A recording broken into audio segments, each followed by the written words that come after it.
I don't even know where to begin.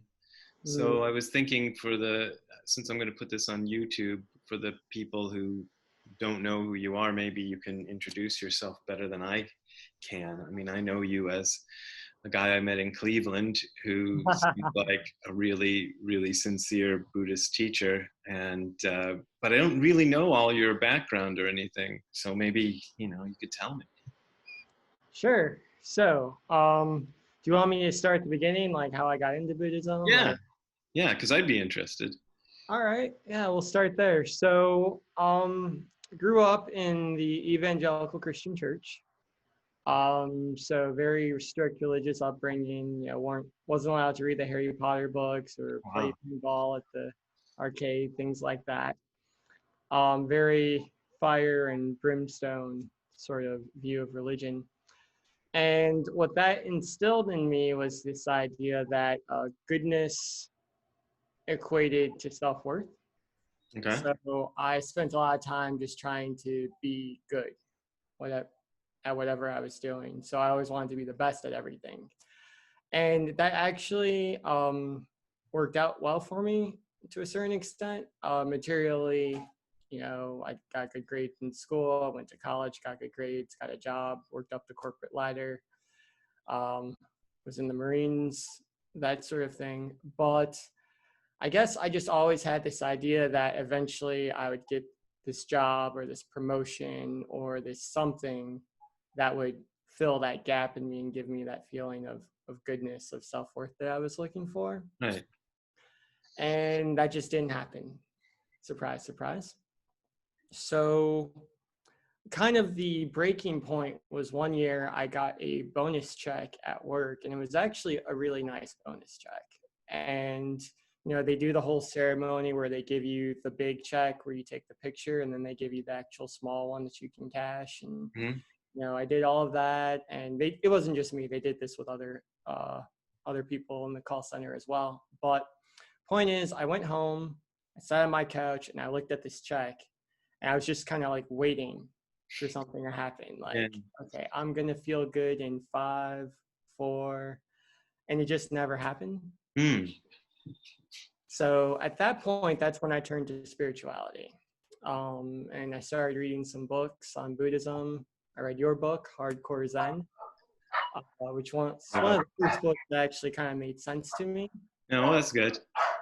Just because it was written from a perspective where it was like a person who was like living a regular life was practicing Buddhism. It wasn't a monk or a nun or someone who spent 20 years in India, things like that. So, and what really attracted me to Buddhism was the first noble truth, which states life is suffering. Mm-hmm.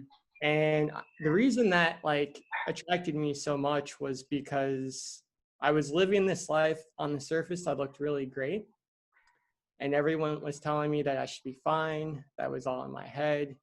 Mm-hmm. So reading the first noble truth, I felt like someone finally understood where I was coming from. Yeah.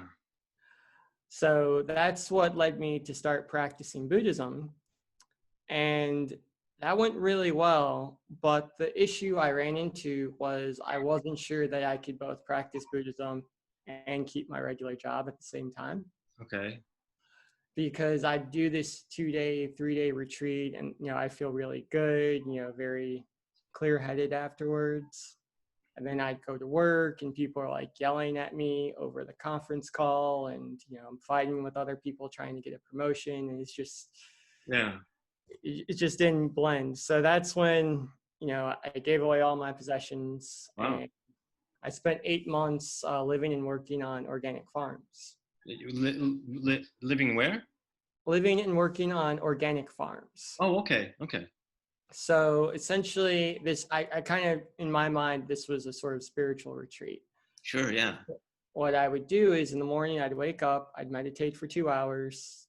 I'd do farm work, which changed depending on where I was. So I was building a tiny house, or I was working in an orchard, making compost from chicken manure, things like that. And then eat dinner, meditate for another 2 hours, read sutras, go to sleep. And that was my life for about 8 months. Wow.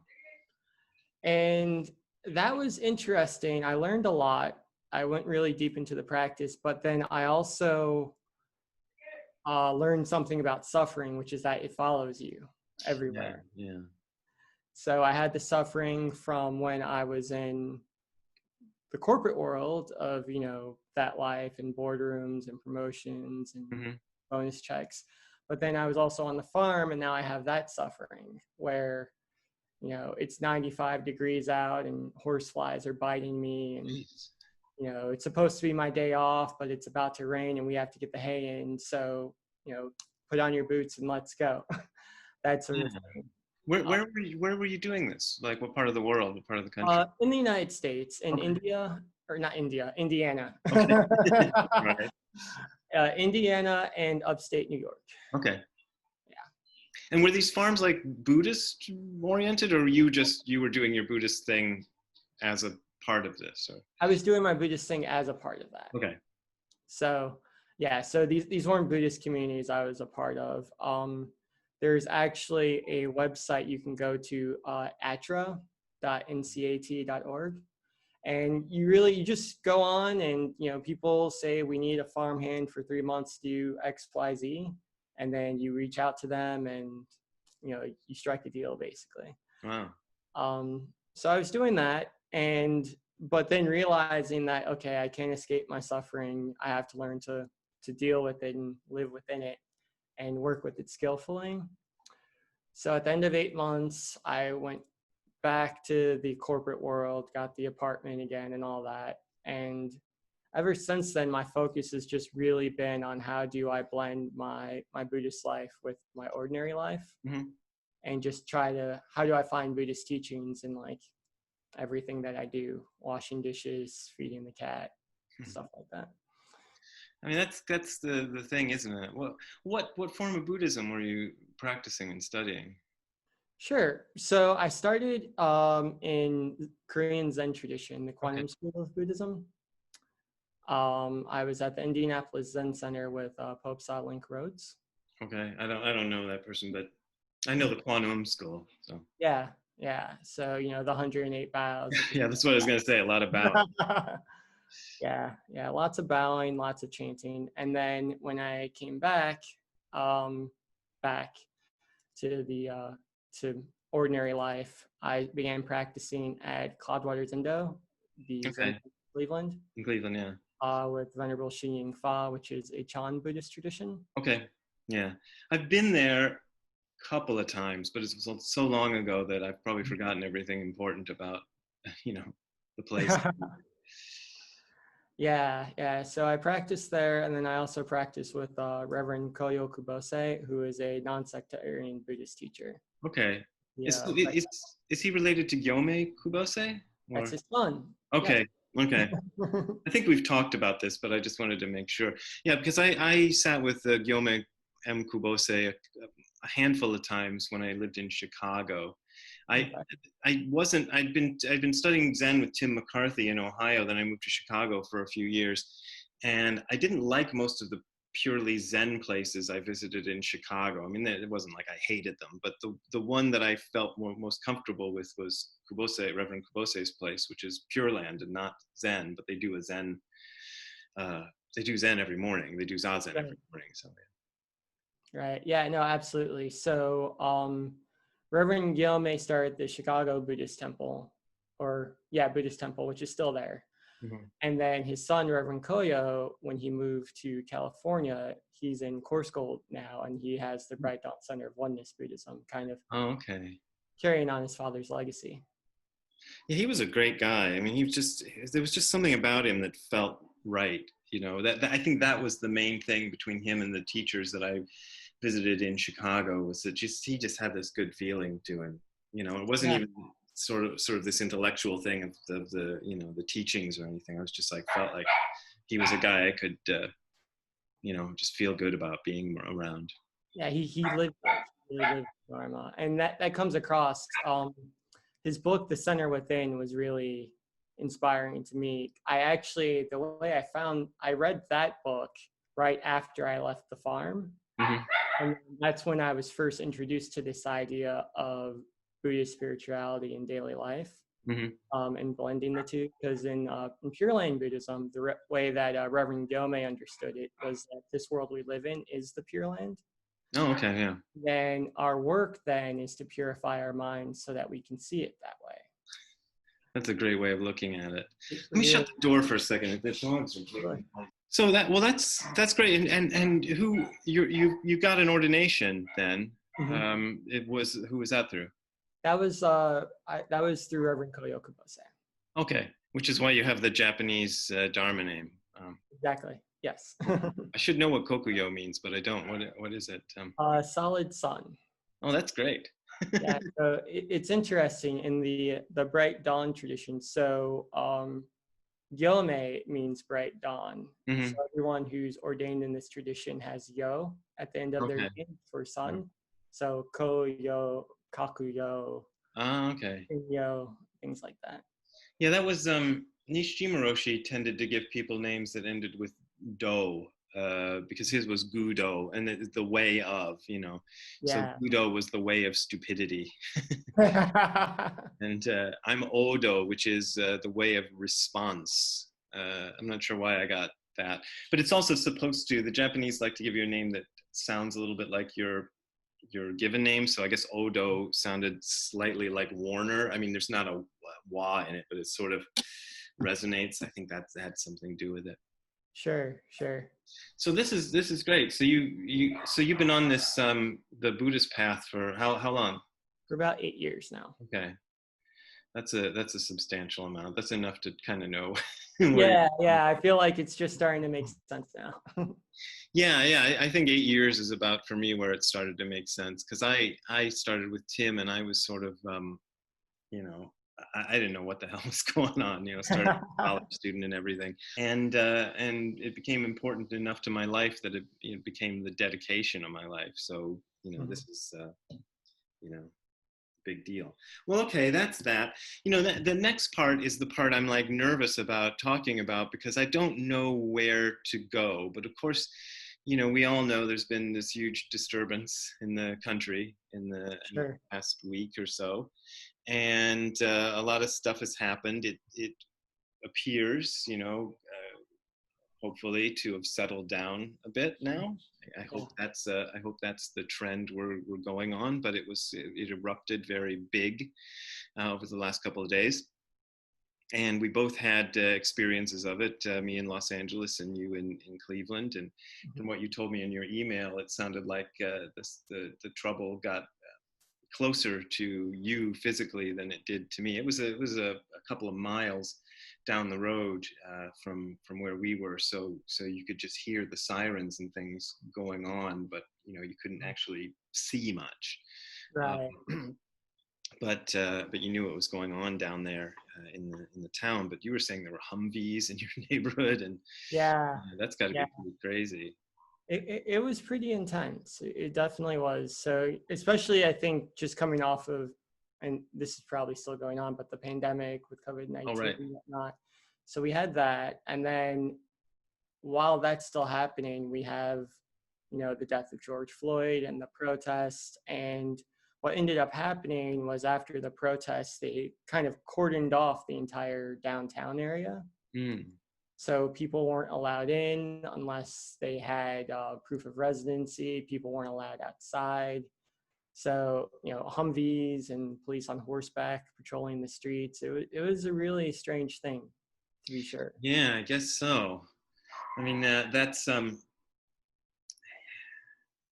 I don't know what to say about it. The only thing I can say is, I'd like to figure out any way, to contribute to sort of making this situation better. And of course, you mentioned the pandemic and all, and that certainly played into it. So it's not purely a matter of the racial tensions in America flaring up. It's a matter of all this other stuff that was going on for months and months leading up to it. So it just sort of, it's like the powder keg situation, I suppose. But it does point to the fact that the racial stuff in the United States is an ongoing issue.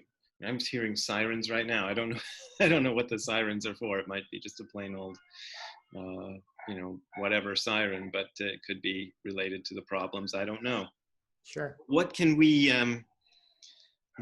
do? I don't expect you have the answer, but I kind of just like to put that question out there, because you're a rarity in the sense of being a Black person who's a Buddhist, an ordained Buddhist.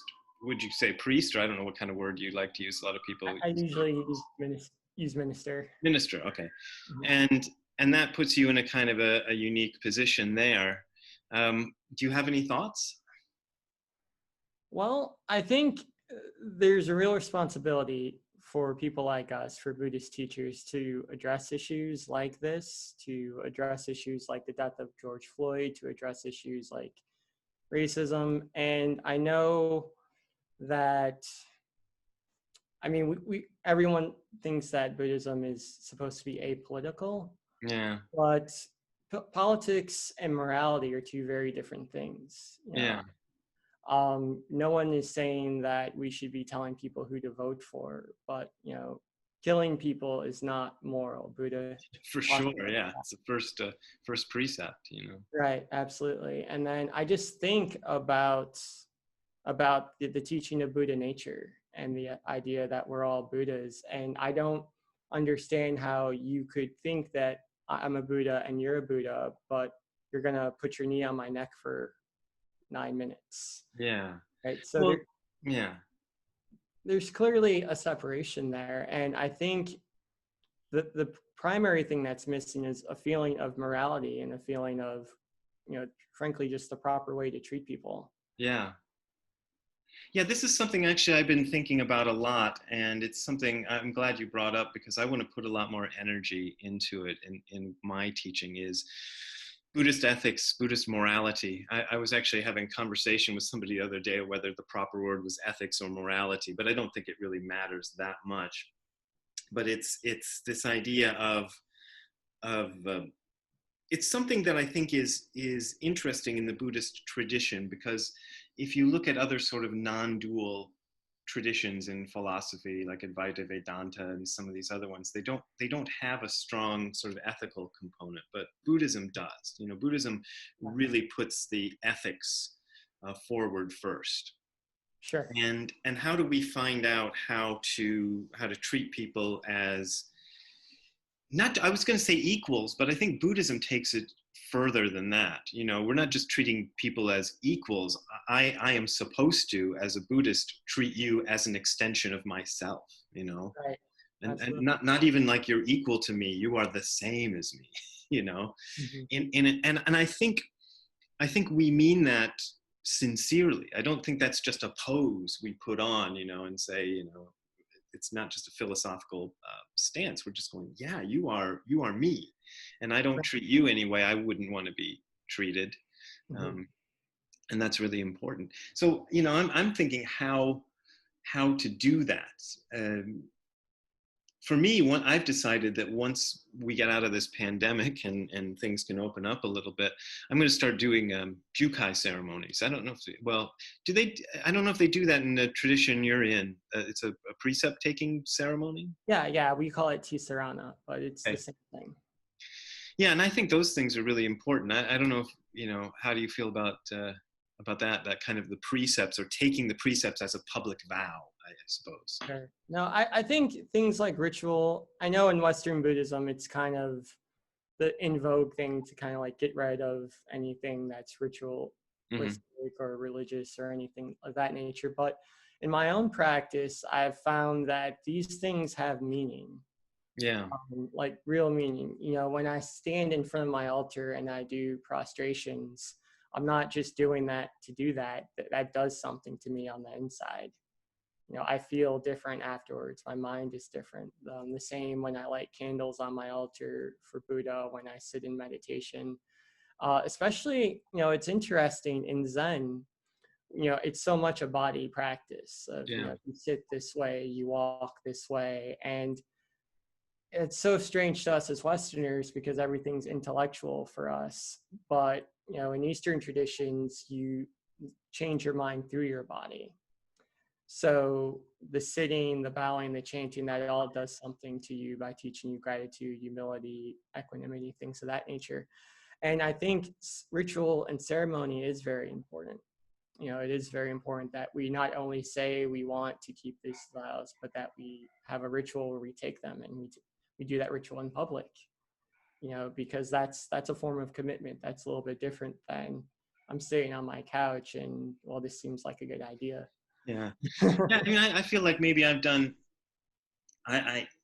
in an attempt of my own way to appeal to sort of what I perceive as a Western audience, I've taken, well, let's see, the rituals for the tradition that I'm coming from are funny, because I studied with Nishijima Roshi in Japan, and you may know this already, but in Japan, the rituals have sort of overtaken everything. So there's not much philosophy or you know, deeper understanding of Buddhism among sort of ordinary Japanese people. So Nishijima Roshi wanted to not get rid of the rituals, but downplay them a little bit and make the practice, the zazen practice, the center. But I'm feeling more like, well, we got to get the rituals going, you know. But what can we do for the wider society too? You know, is there anything? Are we of any use? Well, I think we as Buddhists are of a lot of use in, well, I mean, first off, what we can do is just set an example. Mm-hmm. When we speak about these moral teachings, when we talk about right speech, right action, right livelihood, those tend to get glossed over in the West because everyone wants to do the meditation, because that's what we think of when we think of Buddhism, and that's important. But those were included in the Noble Eightfold Path for a reason. Mm-hmm. And I feel like the trend now is for teachers to think they're so enlightened that they don't need to follow those rules anymore. Mm-hmm. Which is problematic. Oh yeah, you're absolutely right. Yeah, it is highly problematic. And I think the first thing we can do as Buddhists, you know, it's going to be hard to explain to people why they should meditate. But when I say, you know, don't troll people on Facebook, that's not right speech. Yeah. That's a little bit easier for people to grab onto. So I think a real focus on the moral teachings of Buddhism, and then also setting an example for other people, being an image bearer for the Dharma, can be helpful for wider society. I think we as Buddhists, frankly, should be taking on a bigger role in these conversations than we have. I feel like, so in my work, I do a lot of chaplaincy for activist groups. Okay. So helping with protest, either by giving people food and water, or if they want to learn about mindfulness or meditation, then I'll do that. But honestly, it bothers me a lot that I do these things and I see Christian ministers there and I see Jewish rabbis there, but I rarely see any Buddhist teachers other than me there. And I feel like that's a failure on our part, frankly, to not make ourselves more available to the community. That's interesting. Yeah. I mean, I've been criticized because I sort of I back away from activism as a thing, and it probably has to do with in my younger years kind of seeing things kind of go wrong in the punk rock community, you know, and I felt like there was a lot of people who had very sincere ideas about making the world a better place, but who would go about it in ways that frankly weren't making the world a better place, you know. And that's why I got into Buddhism, because I'm like, okay, this is something more real and more you know, something that something deeper, I thought, you know. Sure.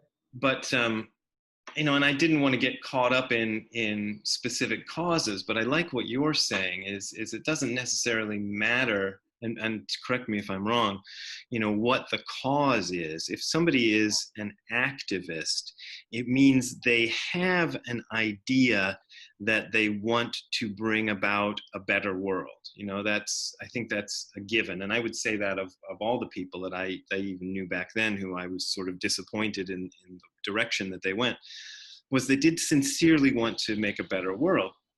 Mm-hmm. But maybe our role is saying, well, one of the ways to make a better world is is we have to be very careful about ourselves. We can't just kind of go, those are the bad guys, you know, Right. get them. You know, Right. we have to kind of say, okay, what are we doing to make sure that we are not the very thing that we are trying to get rid of in the world, if that makes any sense. Yes. Yes. So, to be blunt, I was an activist before I was Buddhist. Mm-hmm.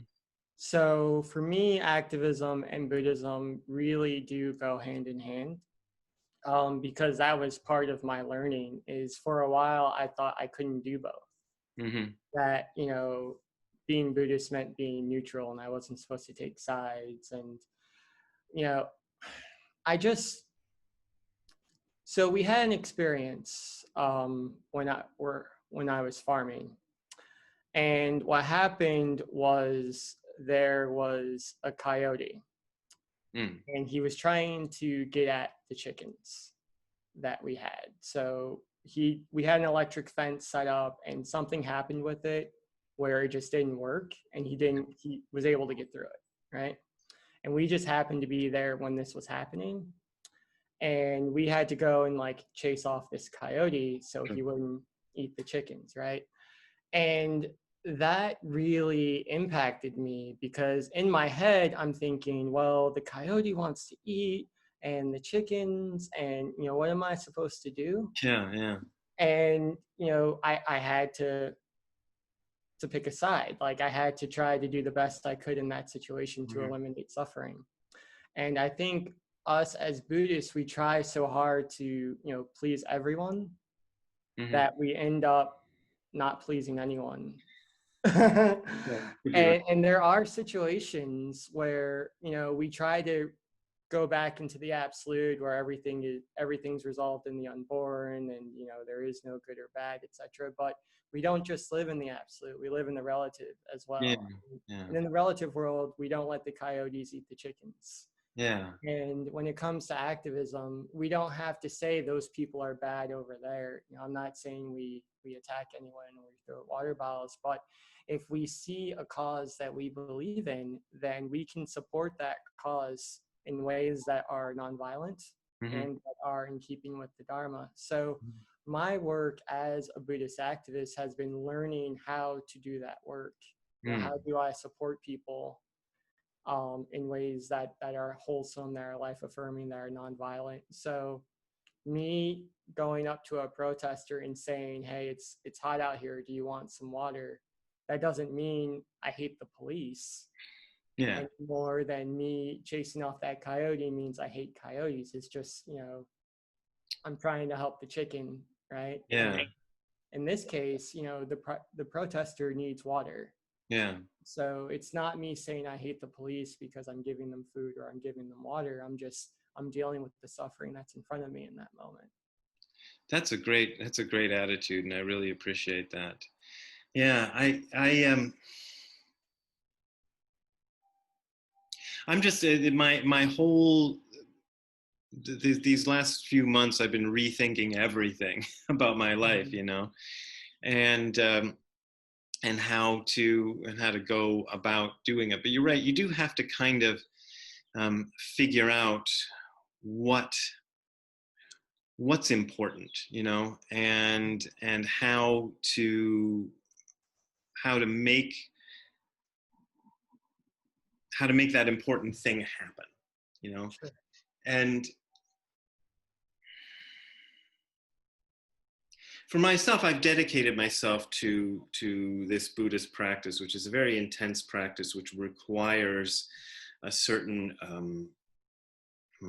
atmosphere to make it happen. I mean, this is why, for example, Dogen left Kyoto, at the time in medieval Japan. I mean, Kyoto, you go there now, it's just a very nice city in Japan, but Kyoto in medieval Japan was kind of a very noisy, very violent place with a lot of things happening, and Dogen being at least family related to the Japanese nobility, he he could always get pulled into that. So he took his group of monks and he went to the mountains and practiced in the mountains. Mm-hmm. Um, but then, now we have a situation where, everything is kind of everywhere. And what can we do to support this? I don't know what, somebody just went woo woo woo outside. I don't know what that was about. What can we do to support everyone everywhere trying to kind of get through this thing that we're all getting through, and it's a very weird thing, especially this year, where no one knows quite what to do, and it's everything in my own case, everything that I thought I understood about what I'm supposed to do has been like, now I don't know, what I'm going to do. So I try as best as I can to kind of carry on, with just trying to say a few things and be honest and put something out there. I don't know where I'm going with this. I don't have a specific question, Yeah. I've kind of devoted myself to this practice of sort of just trying to do the quiet thing and contribute in that way.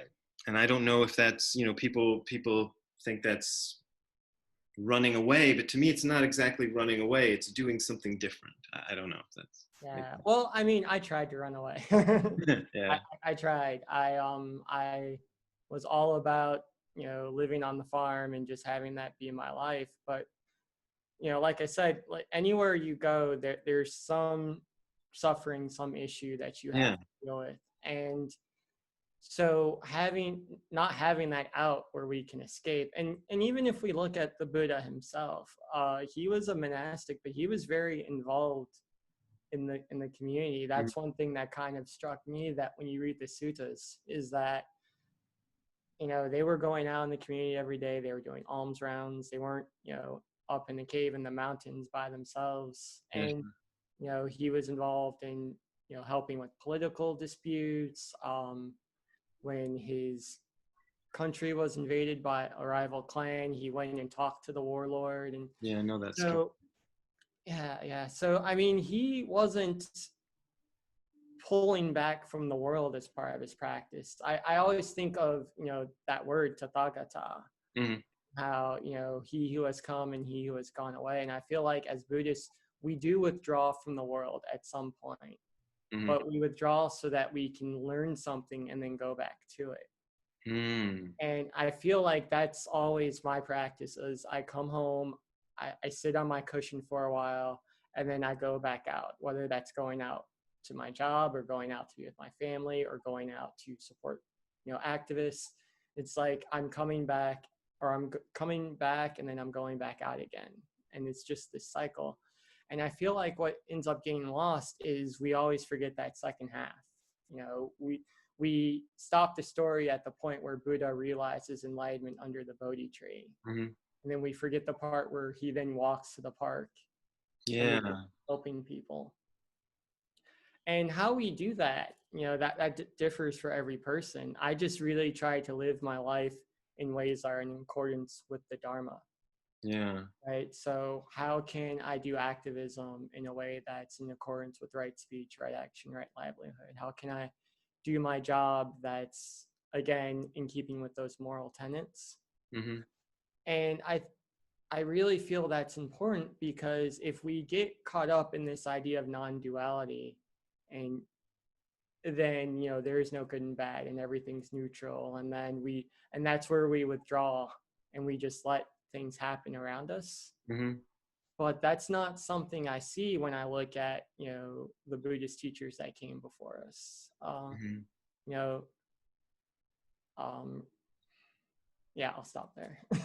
No, that's really great stuff. I really feel like I like listening to you, because you give me a different perspective on all of this, because my my default sort of image of an activist is somebody who's usually Well, this is a stereotype, and I'm saying this knowing that this isn't really real, but it's usually somebody who's very angry, and very Nishijima Roshi used to have a way to talk about people like this. He would say they're too sharp, so they're kind of in their intellectual mind, and they invent a perfect world in their mind, and they're gonna push for that, but I think a better way to do it is to kind of forget about the ideal world and kind of deal with the reality of the situation right in front of you, and say, well, here's this situation right in front of me. How do I respond to that? And these things are important. And the other thing, and I'd like to hear what you have to say about this, even if you completely disagree, is there's a tendency for people to get seduced by a big cause. Like there's this big cause over here that's the most important thing, and because that big cause is so important, you lose sight of the little things along the way and start to make mistakes in that direction. You start to think, for example, the ends justify the means. So if you're trying to create peace and you got to bash some heads in to do it, well, that's what you're going to do. I mean, that's a very broad, almost satirical way of looking at it, but I think that there's a point to it. And what's more important is to kind of look at, here's the thing that presents itself in front of me at this moment, and here's the situation I'm given to deal with. And it may not be the big situation. It may just be a conversation that I'm having with somebody, or it may just be something that seems completely unrelated. But I want to focus on doing that as being just as important as the great cause over here. I don't know how you feel about all that. Sure, absolutely. Well, I mean, I just think about it in the way of like so I read this book. It's not a Buddhist book, but it had a big impact on me. It's called The Ape in the Corner Office. I haven't heard of it. And what it is, it's basically how to climb the corporate ladder. And they talk about animals and how they establish dominance and things like that. And one of the stories the author uses is he talks about chimpanzees and how you have the alpha male who's in charge, and you have the females, and you have the younger males who want to become the alpha. So you have this society that potentially could always be at war, right? Because people are always rival factions, right? So how do they, but at the same time, you don't want everyone to be completely peaceful, because then you won't survive either, right? So how do you balance that? And what he found was that in every chimpanzee troop, there are always peacekeepers, right? Usually the females, but sometimes males who, if there is a fight between two groups, they'll go between the two groups and like calm tensions and groom each other, which is the chimpanzee way of saying it's okay, don't worry, that kind of thing. And I feel like we as Buddhists can fill that peacekeeper role very well, right? Because there will always be police in riot gear, there will always be activists throwing water bottles at them. So we don't need to fill either of those two roles. But what we can do is to create an example that maybe everyone can just calm down. And one thing that I've seen that I really like is you see volunteer medics at protests. So these are people, they'll put the Red Cross on themselves, and they'll have medical supplies. And if someone has heat stroke, or they're tear gassed, or they're injured, like it's really thrilling to see these people almost competing to get there first, and like who can help this person, and let's carry them away and things of that nature. And as Buddhists, because we have this practice where we can kind of see things from that 10,000 foot view, which is designed to help us hopefully move more skillfully in the world, we can fill that gap and just be there to support people, and be a calming presence, I think. It's really interesting, because the way you're suggesting, I go, oh my God, the last thing I want to do is walk into a protest. I mean, I'm not as young as I used to be. I don't want, I don't want to get, involved in anything that I can't handle.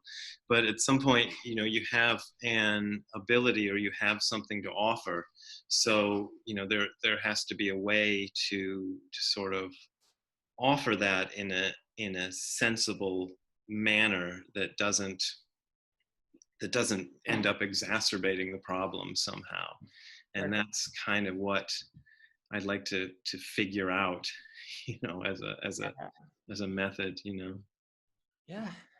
I mean, I would love to be completely apolitical, but like you said, it's everywhere at this point. Yeah. So it's not really something that, not making a choice is a choice. Yeah, for sure. That was a lyric in a Rush song. Just drops up in my head right now. Mm-hmm. So I'm thinking about this. Well, that's good. I think this has given me a lot to think about, and I really appreciate hearing your perspective on it. And I don't want to make this so long that I can't put it up on YouTube. So that's probably a good place to stop for now. But I'd like to carry on this conversation in the future, sure, when opportunity presents itself. And maybe I'll come out to Cleveland one of these days, and we can have not a debate. I just like to have a talk with you about this kind of stuff, because I think you've got a really, really good perspective on it that is sensible without being too. I don't know. Sometimes I feel like some of the peacemaker stuff I see goes a little overboard, and I don't get that from you. So I'm really glad to hear what you have to say. Right. No, 100%. Well, good. Well, thank you for talking, and I hope to talk to you again soon.